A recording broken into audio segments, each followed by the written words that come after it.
ప్రకటన గ్రంథము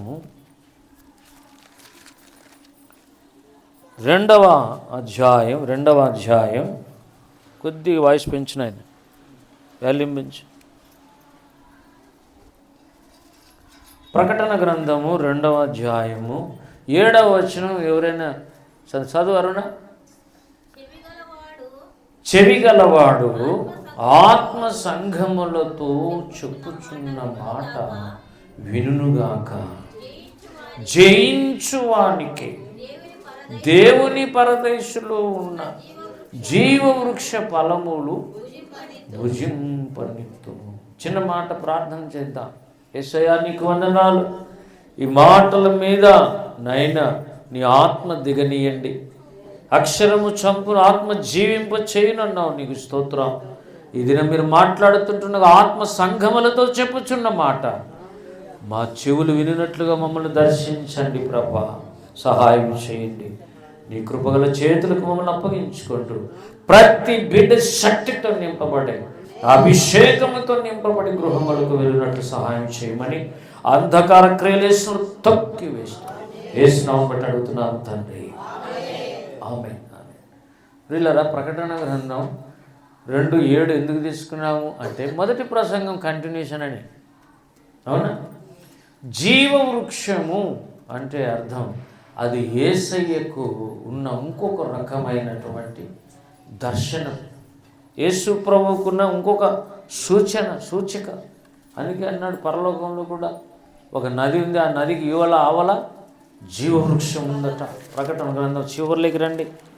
ప్రియులారా 22వ అధ్యాయం 2వ వచనం. ఆ పట్టణపు రాజవీధి మధ్యను ప్రవహించుట ఆ దూత నాకు ఆ నది యొక్క ఈవల ఆవలను జీవవృక్షముండెను.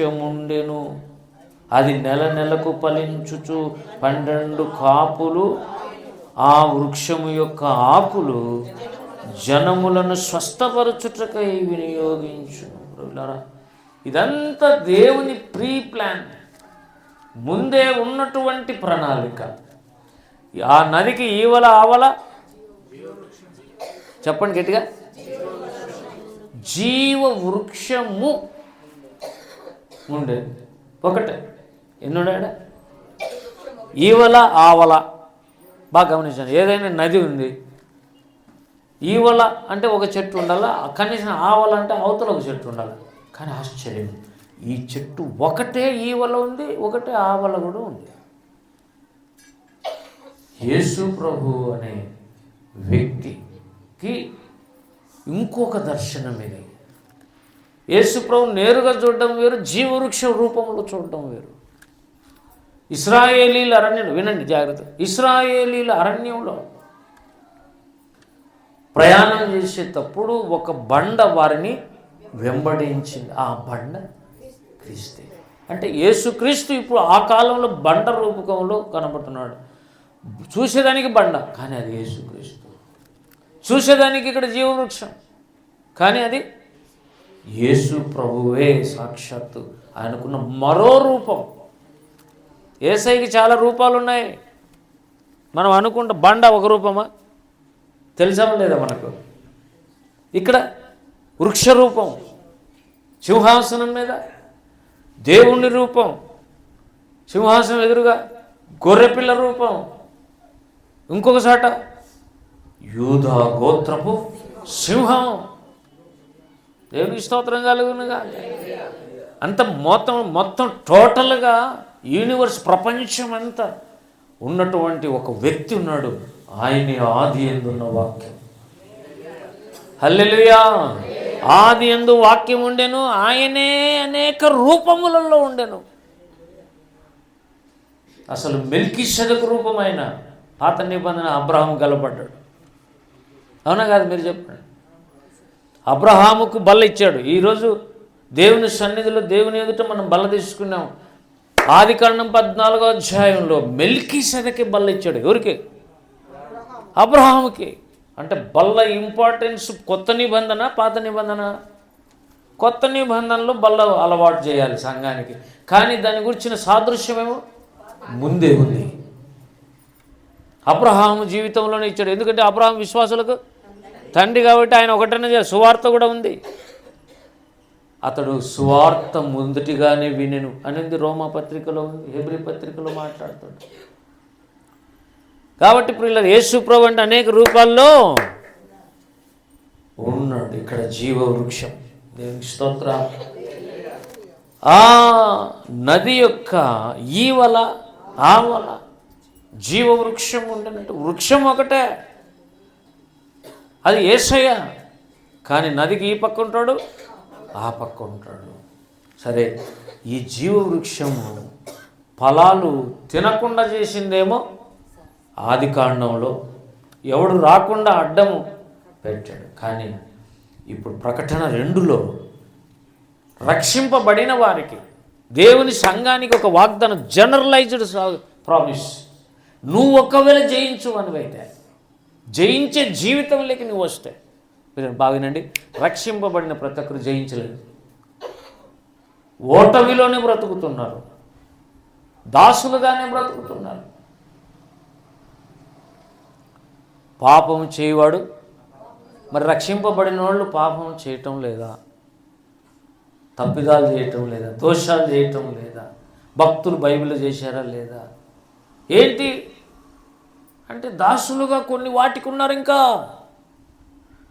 ఏ దాసత్వం లేకుండా నేను సంపూర్ణంగా ఇప్పుడు పాపం నా మీద ఏలిక కాదు, యేసు ప్రభువే నాకు ఏలిక అని చెప్పదగిన జీవితం లేక అందరూ రావాలి. అక్కడ ఇక్కడ జయించువాడు వానికి జీవవృక్ష ఫలాలు ఇస్తే అక్కడ ఏమైనారని అర్థం, ఓడిపోయారని అర్థం. ఏదైనా తోటలో అందరూ ఏమైనట్టు, అవాదం ద్వారా అవాదం ఏమైనారు, ఓడిపోయారు. దేవుని పిల్లలే 100 సంవత్సరాలు దాదాపు దేవుడు వాళ్ళు నడిపించాడు, అనేక సంగతులు చెప్పాడు, పరిశుద్ధత తెలియపరిచాడు. కానీ వాళ్ళు ఓడిపోయారు. కానీ రెండవసారి క్రొత్త నిబంధనలో కడపటి రెండవ హవ్వ అంటే సంఘం ఓడిపోకూడదు, మోసపోకూడదు, సర్పం కుయుక్తి చేసిన మోసపోకూడదు, జయించాలి. అట్లా జయిస్తే ఒక బహుమానం ఉంది. ఏంటది? జీవవృక్ష ఫలములు వాళ్ళకు. అక్కడ తినలేదు, ఇక్కడ తింటారు. ఇంతకు జయించాలి, జయ జీవితంలోకి రావాలి. అది రక్షణ పొందితే సరిపోదు, జయ జీవితంలోకి రావాలి. పెవింగ్టన్ అంటాడు, ప్రతి పాపం మీద నీకు విజయం ఉండాలి. అది దేవుడు ప్రార్థనను చేయంగా ఒకరోజు నీకు విజయం ఇస్తాడు. ఆ విజయం ఇచ్చిన రోజే పులియని రొట్టెల పండుగ రోజు. హల్లెలూయా. రెండవ పండుగ చేసుకుంటావు. మొదట పస్కా పండుగ అందరూ చేసుకుంటారు. యేసు నమ్మిన ప్రతి ఒక్కరు పస్కా పండుగ చేసుకుంటారు. 9 రాత్రింబవళ్ళు బెవింగ్టన్ ప్రార్థన చేశాడు, ప్రభా నన్ను పరిశుద్ధపరచు. చేతగాల. కానీ 9 దినాలు అయిపోయిన తర్వాత అనుకోలే అతను, దేవుడు ఇప్పుడే చేస్తాడు అనుకోలే. కానీ దేవుడు అతన్ని పరిశుద్ధపరచాడు. ఇక లోపల చేదైన వేరు లేదు. పవిత్రులకు అన్ని పవిత్రులే, కానీ అపవిత్రులకు చెప్పండి, అపవిత్రులకు అవిధేయులకు అన్నీ అపవిత్రమే. ఏదైనా నీకు తప్పు మోపాలనిపిస్తుందంటే ఇంకా కడగబడలేదు సరిగా అని అర్థం. ఏంటి? అపవిత్రత. ఇంకా ఏమన్నాడు అక్కడ? ఏమండి చూడండి, తీతు పత్రికలో అపవిత్రులకు అవిధేయులకు. అవిధేయత లోపల ఉంటే దేవుడు నేను ఎప్పుడు పవిత్రపరచలేడు.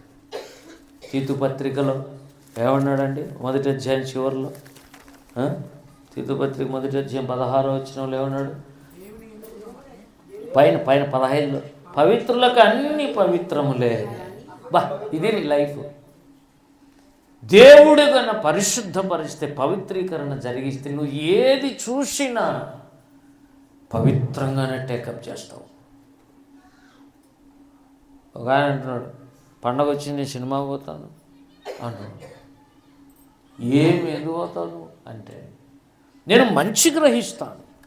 సినిమాలో ఏం గ్రహిస్తాడంట? మంచి గ్రహిస్తాడంట. మంచి గ్రహిస్తావు ఎప్పుడు తెలుసా? దేవుడు నిన్ను పవిత్రపరిస్తే. లేదంటే అపవిత్రులకు అవిధేయులకు ఏది పవిత్రం కానప్పుడు నువ్వు అడిగిపోతే ఏం గ్రహిస్తావు? అంత చెడుగా తీసుకొని వస్తావు. దేవుని స్తోత్రం కలుగును గాక. ఓఫీర్ అన్నాడు, నేను ఏం చూసినా కూడా దాంట్లో దేవుణ్ణి చూడగలుగుతాను. కొన్ని అపవిత్రమైనవి కనపడినట్టు నాకు మీకు కనపడచ్చు. నేను చూసేటప్పుడు వాటిని దేవుని కొరకు చూడగలుగుతాను. అంత శాంక్టిఫికేషన్ అందరికీ రాదు. అది ఎప్పటికప్పుడు కడుక్కునే వాళ్ళకే. దేవుని స్తోత్రం. మనమైతే అలాగనే అనాలి. పవిత్రులకు అన్నీ, అబ్బా ఏం వాగ్దానం అండి. అంటే పవిత్రులకు అన్ని పవిత్రులు అంటే ఎవరిచ్చినారు ఆ పవిత్రత? పరిశుద్ధపరచమని దేవుణ్ణి అడిగితే పులిసినదంతా బయటికి తీసి పులియని రొట్టెల పండుగ చేసుకోవడానికి ఒక పండుగ రోజు నీకు ఇస్తే ఆ రోజు నుంచి నువ్వు పవిత్రుడు. దేవుని స్తోత్రం. కనుక ప్రియులరా, జయించువాడు అంటే ఏంటి? పాపమును జయించాలి, లోకమును జయించాలి, సైతాన్ని జయించాలని చెప్పేది ఎప్పటి నుంచో వింటున్నాం. ఒక 50 ఏళ్ళ నుంచి వింటున్నాను నేను, చిన్నప్పటి నుంచి. పాపం మీద జయం. ఇంకోటి లోకము మీద జయం. మీలో ఉన్నవాడు లోకములో ఉన్నవాని కంటే గొప్పవాడు కనుక మీరు లోకమును జయించి ఉన్నారు. యోహాను సువార్త, యోహాను పత్రికలో అన్నాడా లేదా? ఇంకో చోట సాతాను జయించాలి. మీరు దేవునికి లోబడి ఉండండి, సాతాను ఎదిరించండి, అప్పుడు వాడి మీద నుండి ఎప్పుడు పారిపోతారు? ఓడిపోయినప్పుడు పారిపోయేది, గెలిచినప్పుడు. వాడు ఓడిపోయి పారిపోవాలంటే నీ దగ్గర ఒక ఆయుధం ఉండాలా. దాని పేరు ఒబీడియన్స్. లోబడే మనస్సు కావాలి. అది ఎన్ని సంవత్సరాలు పోయినా రాదు. అది నువ్వు కన్నీరు కార్చి దేవుని అడిగితే దేవుడు లోపలికి వచ్చి విధేయత నేర్పిస్తాడు.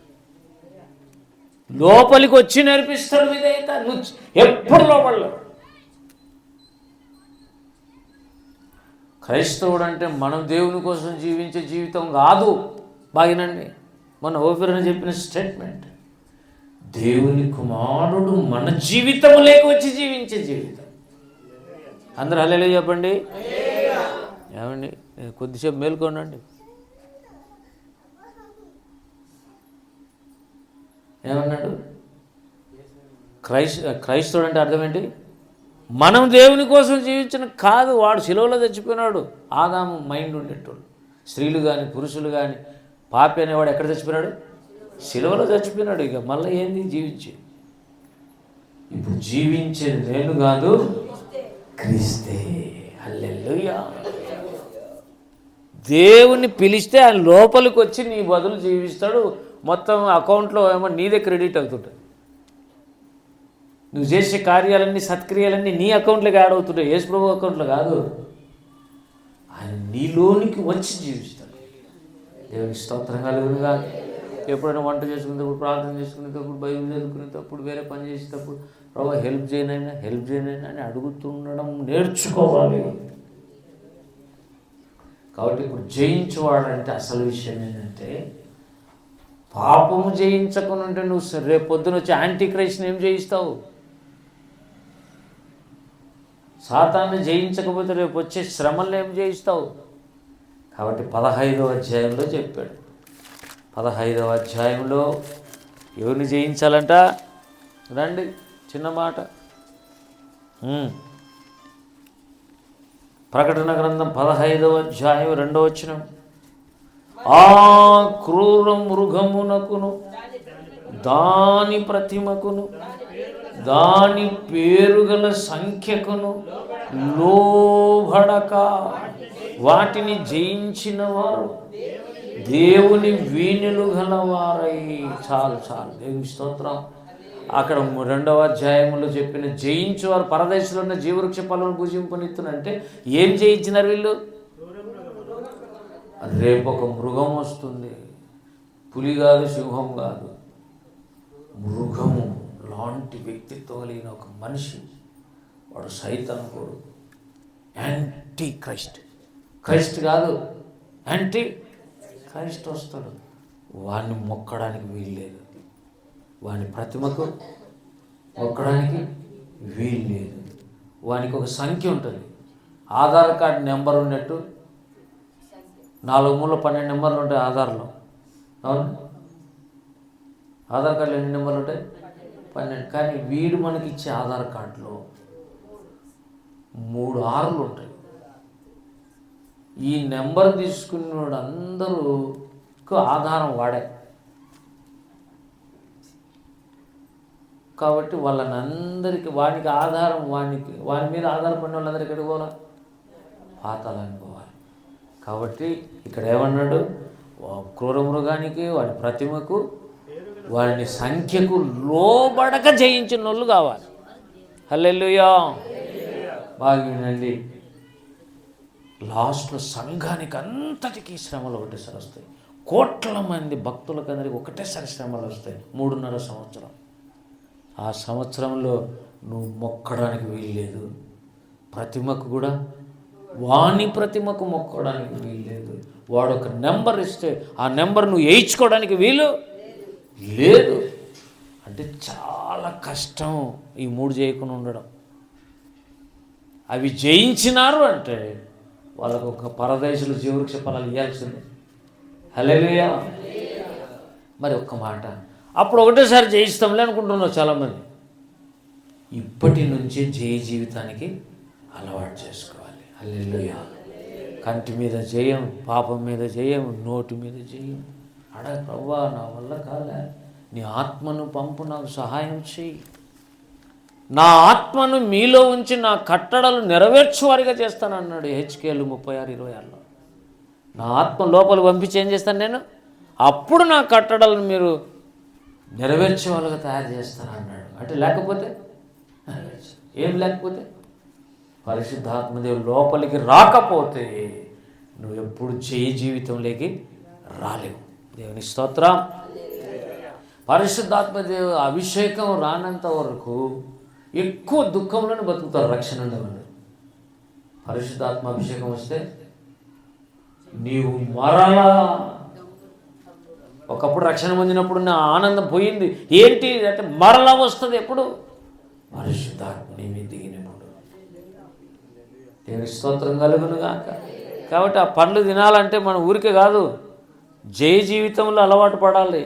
అట్లా అలవాటు పడిన వాళ్ళే రేపు 3.5 సంవత్సరం వానికి లోబడకుండా అన్ని దినాలు, ఒక సంవత్సరానికి 365 రోజులు, ఇంకో సంవత్సరం 300, దగ్గర 1260 దినాలు నువ్వు జయిస్తే అప్పుడు పరలోక రాజ్యం ఇస్తాడు. ఊరికి ఇస్తాడు అందరికీ.